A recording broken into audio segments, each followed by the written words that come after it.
Assalamualaikum warahmatullahi wabarakatuh. Baiklah, saya akan memberi jawaban dari pertanyaan dari mata kuliah negosiasi. Yang pertama, jelaskan pengertian dan karakteristik dan dari negosiasi, mengapa Anda perlu mempelajarinya.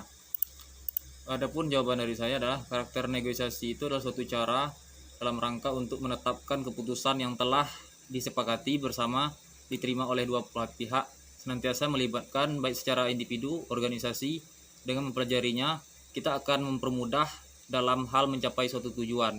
Jadi dengan kita mempelajari negosiasi ini mempermudah kita dalam mencapai suatu tujuan, perundingan, kesepakatan yang ingin kita capai, serta tata cara dalam akhir negosiasi yang menyetujui bagaimana tindakan yang harus kita lakukan di masa depan, sesuatu yang belum terjadi yang akan terjadi. Ujung dari negosiasi adalah adanya kesepakatan yang diambil kedua belah pihak, meskipun kesepakatan tersebut misalnya kedua belah pihak sepakat atau untuk tidak sepakat. Dan soal yang kedua selanjutnya adalah apa pesan yang disampaikan Kemendikbud Nadiem saat pidato di UI di tahun 2019, apa kaitannya pesan disampaikan dengan perkuliahan negosiasi? Jawaban dari saya adalah pertama, saat pidato Nadiem Makarim Mendikbud itu penyampaiannya di Universitas Indonesia pada tahun 2019 bahwa Indonesia banyak menghasilkan pengangguran terdidik. Sarjana dari pengangguran terdidik tersebut dari perguruan tinggi serta ijazah tidak bisa menjadi sebagai acuan bahwa seseorang itu berhasil. Yang dibutuhkan itu adalah soft skill, life skill, dan menciptakan sesuatu yang baru. Saya berpendapat bahwa tugas dari menteri sebagai pembantu presiden dalam hal menyelesaikan masalah di tengah-tengah masyarakat sesuai dengan bidang yang ia kuasai. Dengan warga Indonesia, kuliah itu berarti telah ikut serta juga dalam pemberantasan kebodohan, mengejar sumber daya manusia dari negara berkembang kepada negara yang maju. Adapun kuliah itu juga soft skill dan life skill. Tidak mungkin tamatan SD, SMP menjadi seorang pengacara, tamatan SMP sederajat menjadi dokter.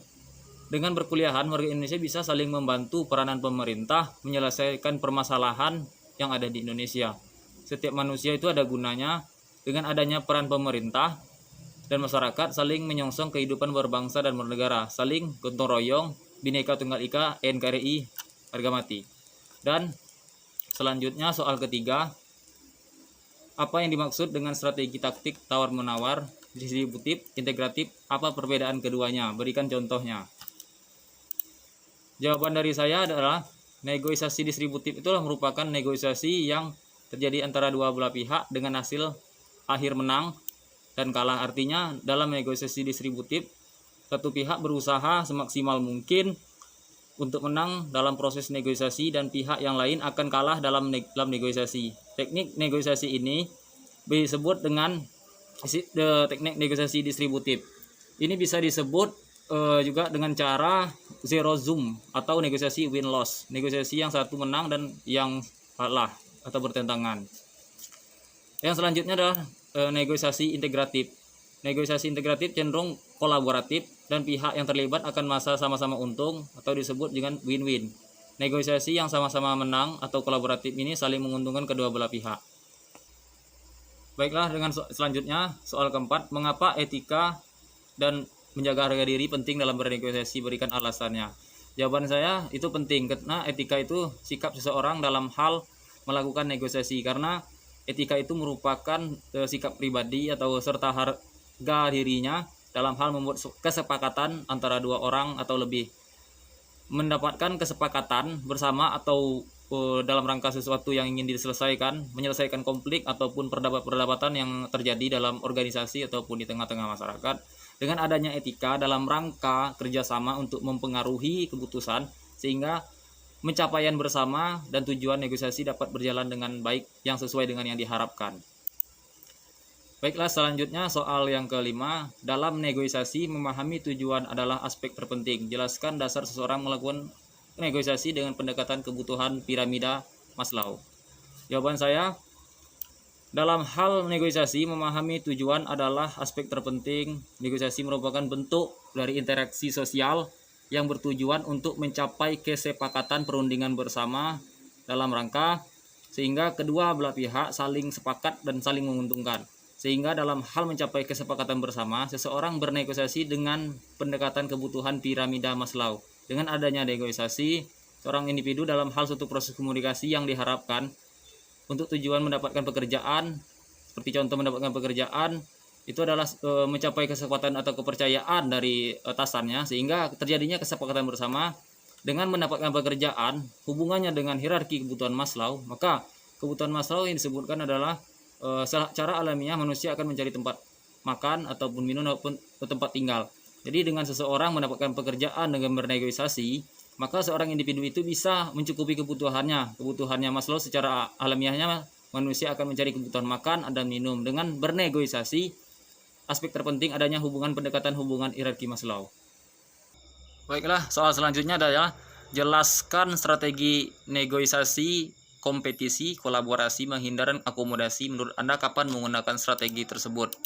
Jawaban saya, negosiasi kompetisi adalah bagaimana memperoleh kesepakatan terbaik dari suatu pihak dan juga adanya kebutuhan serta ketertarikan antara pihak lain. Ini dapat dengan mudah berubah menjadi persaingan di mana pemenang dapat melakukan semuanya. Sedangkan negosiasi kolaborasi adalah di mana seluruh pihak yang terlibat menyuarakan pendapatnya dan keinginannya sehingga terjalin kolaborasi kepentingan dan keinginan untuk bisa mendapat solusi yang terbaik.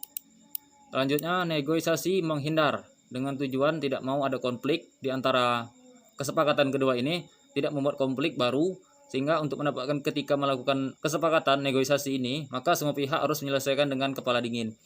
Yang selanjutnya, negosiasi akomodasi, yang mana negosiasi ini memberikan lawan keuntungan yang lebih banyak dari pihak yang melakukan negosiasi. Kesepakatan ini keuntungannya lebih sedikit atau daripada pihak lawan, atau bahkan mengalami kerugian.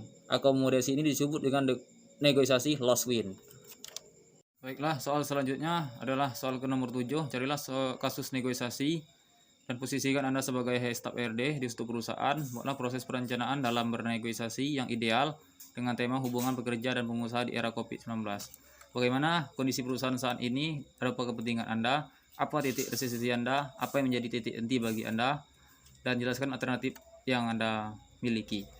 Jawaban saya akan memposisikan diri saya sebagai RD di salah satu perusahaan pembiayaan leasing PT Sinarmas Tbk dalam hal proses perencanaan, dalam hal proses seleksi kepada calon peserta seleksi dengan upaya yang ideal.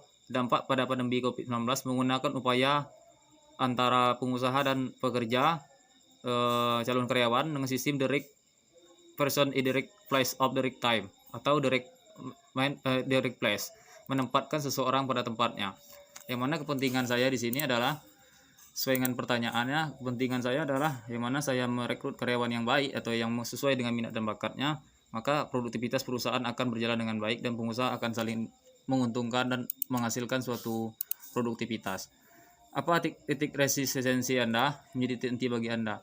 Kalau menurut pendapat saya tidak ada titik resistensi saya, tapi saya berupaya untuk melakukan dalam hal mendesain organisasi tersebut, yang mana memecahkan masalah kompetensi dengan mempromosi strategik, pembangunan kapabilitas, menginovasi, selanjutnya menghasilkan desain baru MSDM, pemangku kepentingan di dalam organisasi baik internal pun eksternal, membangun perilaku daya saing sehingga terjadinya produktivitas, dan selanjutnya mendesain keaktivitasan dalam rangka serta upaya meningkatkan daya saing organisasi yang dilaksanakan melalui peningkatan kapasitas yang ditunjang oleh kompetensi individu organisasi semua level.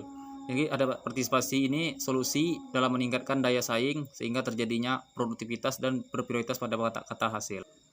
Serta apa saja alternatif yang Anda miliki.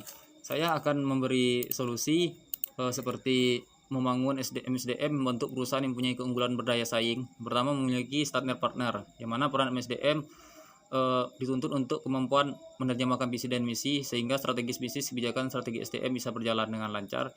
Selanjutnya, administratif expert yang mana memberikan desain atau perubahan dalam menjadi sistem MSDM yang efektif dan efisien dan meliputi sistem baik seleksi, training, pengembangan dan penghargaan tenaga kerja, promosi serta pengelolaan SDM sehingga adanya hubungan pengusaha dan karyawan berdampak pada kata produktivitas dan saling menguntungkan seperti simbiosis metabolisme.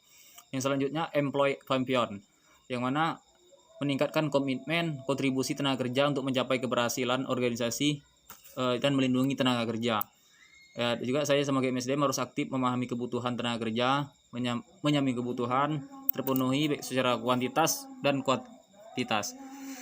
Selanjutnya, MSDM harus mampu melibatkan manajer, menciptakan kontribusi tenaga kerja dalam organisasi, dan MSDM membantu tenaga kerja meningkatkan kontribusi dan komitmen yang miliki untuk bekerja dan untuk berkualitas. Dan saya sebagai MSDM harus berupaya mempunyai kemampuan untuk mengelola perubahan sejak dari ada permasalahan di dalam perusahaan atau mengimplementasikannya secara nyata sesuai dengan keilmuan yang didapatkan, dan mengevaluasi perubahan dalam meningkatkan kualitas SDM yang ada di perusahaan tersebut, sehingga adanya hubungan pengusaha dan karyawan saling menguntungkan seperti simbiosis metabolisme. Dan selanjutnya adalah soal yang ke-8, jelaskan perbedaan persepsi, kognisi, emosi, mengapa hal tersebut berpengaruh dalam bernegosiasi.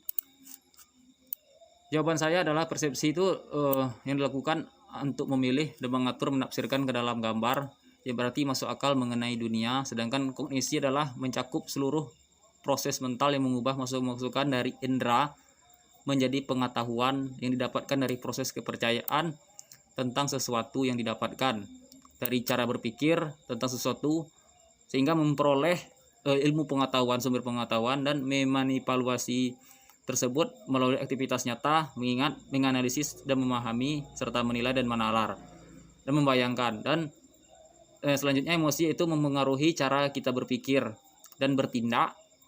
Seseorang negosiator seharusnya menganggap proses ini, negosiasi ini sebagai kesempatan untuk berkolaborasi, pemecahan masalah secara bersama-sama sehingga tercapainya dan terwujudnya tujuan bersama, dan secara nyata sehingga adanya kolaborasi dapat diimplementasikan dalam kehidupan sehari-hari. Selanjutnya, mengapa komunikasi penting dalam pengaruh ekosistem negosiasi? Berikan contoh dalam kehidupan sehari-hari. Jawaban saya, karena komunikasi itu merupakan dasar dalam menyampaikan sesuatu serta menjadi landasan ataupun pedoman ataupun patokan kita seseorang, yang mana seseorang itu berkaitan dengan yang hendak ia capai dalam kehidupannya. Dengan kesepakatan, perundingan, negosiasi bukanlah proses yang hanya diperuntukkan bagi diplomat atau ahli, berniaga top atau advokat, tapi segelintir orang juga bisa dalam mempelajari negosiasi ini, karena berhubungan dengan perundingan dan kesepakatan dalam mencapai suatu tujuan yang ingin dia lakukan, yang kita hampir ketemukan di dalam setiap hari-hari. Seperti contoh, bernegosiasi seperti membeli tanah, membeli motor, membeli kebutuhan makan, atau membeli hal-hal yang berkaitan dengan teknologi. Dengan komunikasi yang bagus, terarah, dan tapi juga jujur, yang mana dengan kesepakatan dua orang itu ada penjualan pembeli, sehingga terciptanya dengan baik. Dengan komunikasi yang baik, seseorang negosiator menyampaikan dapat disempurnakan sehingga tujuan tersebut bisa dilaksanakan, sehingga permasalahan sedikit yang akan terjadi. Dan soal yang selanjutnya adalah bukalah SKNI Kemenaker nomor 149 tahun 2020 bidang MSDM. Keterampilan negosiasi dapat diterapkan untuk unit kompetensi apa saja. Setelah saya mempelajari dari SKNI tersebut, dari SKNI yang saya buka Kemenaker nomor 149 tahun 2020 bidang MSDM, yang sudah saya baca bahwa seluruh unit kompetensi dapat diterapkan pada keterampilan negosiasi. Adapun tujuan utamanya adalah mewujudkan sumber daya manusia yang kompeten, kompetitif, beretika, dan patuh pada ketentuan yang berlaku. Kompeten dalam arti memiliki knowledge, skill, dan juga attitude. Knowledge adalah pengetahuan, skill adalah keterampilan, dan attitude adalah sikap. Di mana dalam SKKNI Kemenaker nomor 149 tahun 2010 ini bisa dipelajari, dan dalam bernegosiasi bisa diterapkan, karena di situ mempelajari juga hubungan dengan antara manusia, dan pengelolaannya itu dalam mencapai organisasi secara efektif dan efisien dari semua unit kompetensi berhubungan dengan sumber daya manusia. Karena sebuah kegiatan seluruh unit kompetensi akan bertemu dengan keterampilan bernegosiasi dalam hal mencapai tujuan yang dia capaikan, yang diharapkan oleh organisasi. Sekian saya ucapkan terima kasih. Wassalamualaikum warahmatullahi wabarakatuh.